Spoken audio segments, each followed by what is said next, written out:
El periodista español Sebastián Martínez Ferraté lleva 14 meses encarcelado en Cuba.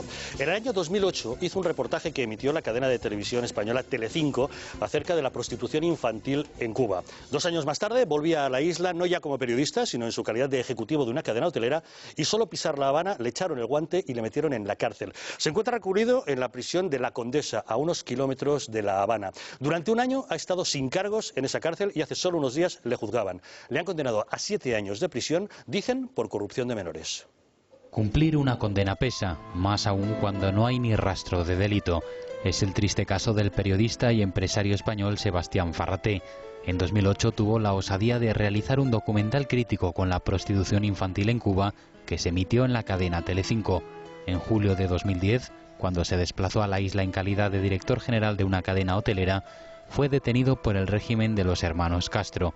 Le acusaban de un delito de proxenetismo y corrupción de menores. Su mujer, en cambio, está convencida de que se trata de una venganza política de la dictadura. Pero un nuevo jarro de agua fría se ha vertido esta semana sobre el futuro de Sebastián Ferraté. Tras 14 meses encarcelado en la prisión cubana de La Condesa, el periodista español ha sido finalmente condenado a 7 años de cárcel. Es entonces cuando algunos medios se han hecho eco del caso, que parecía perdido en el olvido. Pero el que sigue olvidando es el gobierno español, que durante todo el largo y arduo proceso al que se ha visto sometido Ferraté no ha mostrado el menor interés. No ocurre lo mismo cuando se trata de amigos de los ministros. En octubre de 2009, Pedro Hermosilla, empresario español encarcelado en Cuba, fue puesto en libertad tras mantener el extitular de Exteriores, Miguel Ángel Moratinos, una reunión de más de 3 horas con Raúl Castro. Es la diferenciación entre los ciudadanos de primera y de segunda. Sebastián Ferraté no ha tenido suerte y tendrá que cumplir la condena con la única compañía de su familia. Tenemos comunicación telefónica con la esposa de Sebastián Martínez Ferraté, María Ángeles Solá. Muy buenas noches. Buenas noches. Dígame, desde el momento en que fue encarcelado su marido en Cuba, ¿qué apoyo ha recibido usted de la diplomacia española? Pero nos pedían prudencia y no hablar, porque parecía que le iban a expulsar en cualquier momento, pero... Miguel Ángel Moratinos, cuando era ministro de Exteriores en el año 2009, ya intervino para liberar a ese empresario amigo suyo, Pedro Hermosilla. ¿Por qué no ha hecho algo similar con Sebastián? Porque no era amigo suyo y porque no tenemos dinero, no sé. ¿Y la ministra actual de Exteriores, Trinidad Jiménez, qué le dice? Nos pidió prudencia, pero la prudencia... A ver, yo creo que esto ha llegado hasta un límite que nos han pedido prudencia y ha llegado hasta un límite que... Mira, perdona, estoy muy nerviosa. No se preocupe. Usted sí ha mantenido contacto con el cónsul general de España en La Habana, del señor Pablo Barrios, que ha seguido de cerca el juicio. ¿Él qué opina? Sí, en el juicio se descontó todo, no había nada, y nos dijeron que no había nada y que le iban a expulsar y que ya estaba. Pero luego resultó que no. La oposición política española ha preguntado al gobierno acerca de la situación de su marido en Cuba y les han contestado que nuestro embajador allí, el señor Manuel Cacho, ya le ha dado la asistencia que se suele dar en estos casos a un preso español. Sí, pero a un preso, a ver, de Manuel Cacho Quesada, yo le estoy muy agradecida, de verdad, pero han hecho una asistencia a un preso como si hubiese hecho algo, pero es que él no ha hecho nada. O sea, es que ha denunciado algo por lo cual le han condenado a él. ¿Cree usted que el gobierno español ha hecho todo lo que tenía en su mano, todo lo que había a su alcance para garantizar las garantías jurídicas de Sebastián, o que podía haber hecho algo más? Yo creo que puede haber hecho mucho más. Usted no ha podido contar, su marido Sebastián no ha podido contar con un abogado español. En Cuba le obligan a que sea un letrado cubano el que le dé asistencia, un abogado al que ustedes han tenido que estar pagando, y que ¿están satisfechos con las gestiones que ha hecho?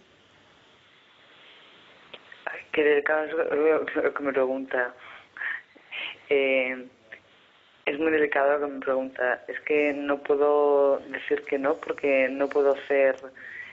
No tengo otra opción. O sea, no, Entiendo, no la voy a forzar a que conteste. Dígame, ¿ha tenido usted ocasión de hablar con Sebastián? ¿Cómo se encuentra? Sí. Está derrumbado. Siempre nos han dicho durante 1 año y pico que que lo iban a devolver a España, que era cuestión de meses, de días, y al final todo ha resultado que no, que hasta el embajador y el cónsul están extrañados de todo lo que ha pasado. O sea, es que nos decían que le iban a expulsar, que no había nada, y al final, ¿qué es lo que ha pasado? Pues porque está condenado. ¿Qué es lo que usted pediría en estos momentos? ¿Que las autoridades españolas presionaran para que Cuba expulse a su marido y pueda volver de regreso a España? A ver, yo pido explícitamente que la señora Trinidad Jiménez haga una llamada exigiendo que mi marido vuelva a España, porque no ha hecho nada, solo ha denunciado una situación que por lo visto no existe en Cuba, no existe, pero bueno, les pedimos perdón por las injurias que hemos sometido a este país, que eso no existe, lo del proselitismo y no existe, ¿vale?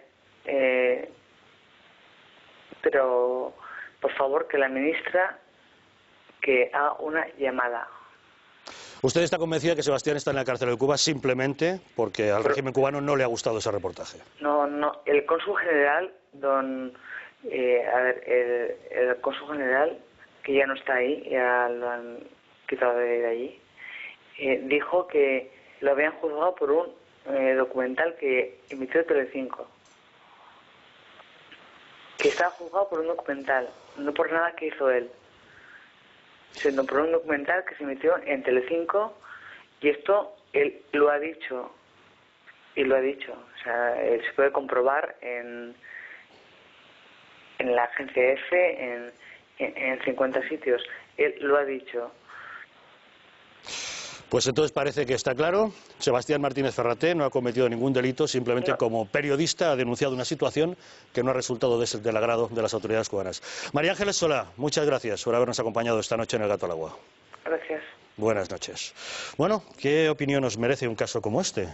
Gustavo, tú como diplomático creo que has tenido conocimiento de este asunto, sí. Has hecho incluso alguna pregunta, alguna indagación. Cuéntanos, ¿qué sabes? Pues en efecto este es un tema que nos indignó y que nos escandalizó desde el momento en que supimos de la detención arbitraria, injusta, inhumana, terrible a la que ha sido sometido Sebastián. Nosotros hemos hecho iniciativas, hemos hablado con el Ministerio, tanto con la Dirección General de Consulares como con la Embajada y el Consulado. Hemos hecho una serie de preguntas parlamentarias por escrito, hemos mencionado la cuestión en cada una de las comparecencias generales de Moratinos y también de Trinidad Jiménez, y estamos muy encima del tema, pero yo creo francamente que en efecto la única forma de sacar a Sebastián de la cárcel por un juicio claramente político en contra de una cadena de televisión española, como una venganza como a tantas nos tiene acostumbrados el régimen castrista, que es la segunda dictadura más antigua del mundo después de Corea del Norte, conviene recordarlo. En consecuencia, creo que la única fórmula para poder presionar al régimen castrista es presión política, exclusivamente política. Pero ya sabemos que el Partido Socialista y el gobierno socialista tiene una especial tendencia a la cordialidad, a la calidez, a la permisividad hacia los regímenes dictatoriales de izquierda extrema y de extrema izquierda. Pero Gustavo, cuando Pedro Hermosilla, el empresario que era amigo de Moratinos, fue detenido en Cuba, Moratinos se fue allá, habló con Raúl Castro y le liberaron. Lo arregló inmediatamente. Sí, pero bueno, vuelvo a decirlo. Es decir, a mí me gustaría recordar que durante los casi 8 años de poder del señor Zapatero y de su ministro Moratinos y ahora de la señora Jiménez, la laxitud hacia el régimen castrista, hacia Hugo Chávez, hacia Daniel Ortega o hacia Evo Morales ha sido escandalosa. Nosotros hemos denunciado de manera reiterada, continua, tenazmente, incluso en el Congreso de los Diputados. Esto forma parte de esa filosofía, que es, a mi juicio, vergonzosa. Y simplemente subrayar una cosa más. Convendría que el Partido Socialista dejara de hacer uso de la política exterior como un instrumento de política electoralista. En estos momentos de pérdida, de desangramiento de voto por el centro y por la izquierda del Partido Socialista, una de las fórmulas que ya hizo Zapatero en el año 2008 y que va a volver a hacer ahora es intentar utilizar la política exterior para enganchar o para fidelizar un voto de extrema izquierda que le ha hecho ganar las elecciones hasta ahora. Y yo creo que eso no lo va a tener. Bueno, de hecho, estamos viendo los guiños, eso también es un tema del programa, pero en fin, lo adelanto, los guiños se está haciendo al movimiento del 15M, que claramente se está viendo más como el actual movimiento del 15M, no el original movimiento del 15M, como un movimiento de extrema izquierda. Susana. Yo el día 18 de julio, cuando conocimos la sentencia, aparte de la sorpresa inicial, porque la Fiscalía en un primer momento pedía 15 años de cárcel para Sebastián, luego lo rebajó a 10, se hablaba del delito de corrupción de menores, también el delito de proxenetismo. Ten en cuenta, esos cargos se retiraron. De proxenetismo, se retiraron esos cargos, estuvo un tiempo sin cargo alguno, y entonces presentaron los de corrupción de menores, por el que la Fiscalía pidió 15 años. Eso es, de 15 se pasa a 10 y al final lo que pensaba incluso no solamente su mujer, lógicamente, sino el propio embajador español en La Habana, que se está portando bastante bien, según ha contado María Ángeles. Es un excelente profesional. Sí, y lo está haciendo bien, salvando la cara, si es que se puede, de la ministra Jiménez, que sigue de vacaciones y que no sabe y no contesta, según acabamos de escuchar en boca de la esposa de Sebastián, ¿no? Digo que el embajador contaba...